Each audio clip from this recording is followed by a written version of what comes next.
Tara, luto tayo ng pork adobo. Let's go!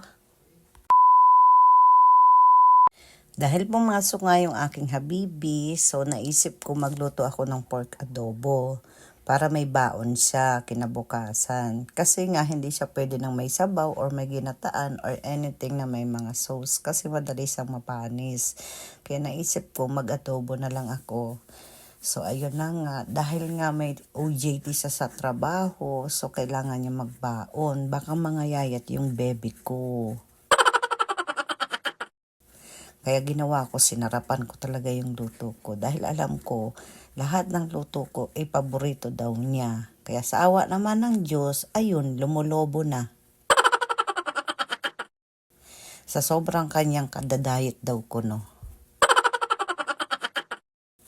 So, ayun, sabi niya sa akin, kontian ko lang daw yung rice. Sabi ko, sige, mga isang kaldero. Kaya tawa siya ng tawa, sabi niya kasi, ang laki na daw ng tiyan niya. Sabi ko, magbawas ka kasi ng kanin.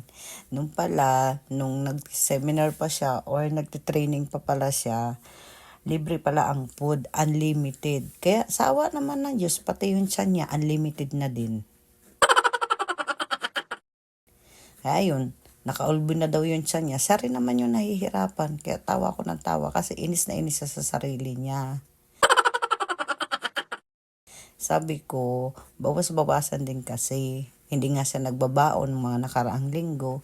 Pero doon pala, unlimited naman ang kain. At may merienda pa. Kaya natatawa ako pag umuwi siya kasi lagi niyang kinukwento, hirap na daw sa sarili niya. Eh minsan, hindi nakasya yung pantalon niya.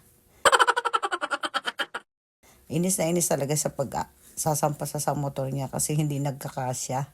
Kasi masikip na daw yung pantalon niya. Naawa naman ako, natawa ako. Sabi ko hindi ko alam kung anong gagawin ko sa'yo. Kasi pag nandito sa bahay, isang beses lang naman din kami kung kumain.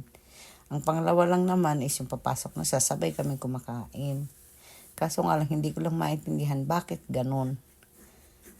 Eh, ang sasarap daw ng luto ng mga ulam doon sa kanila, sa kantin nila, sa opisina. Kaya yan, lumobo siya.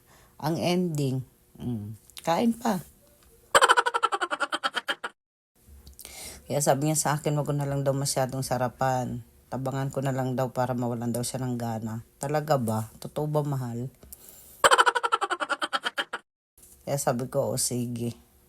Magda-diet ka ng pag nandito ka sa bahay.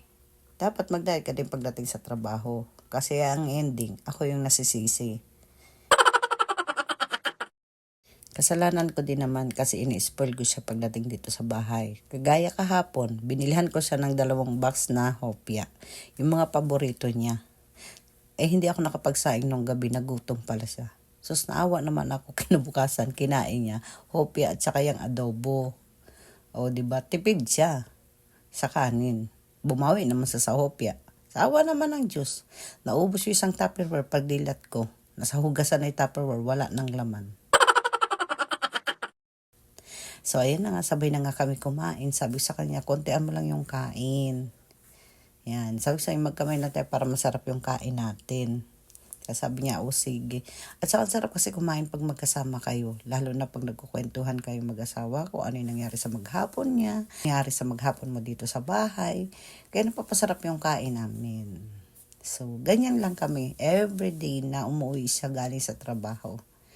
Banding, kwentuhan, sabay kong kumain, lambingan, yan. Ganyan kami maglandian to the max. O, diba?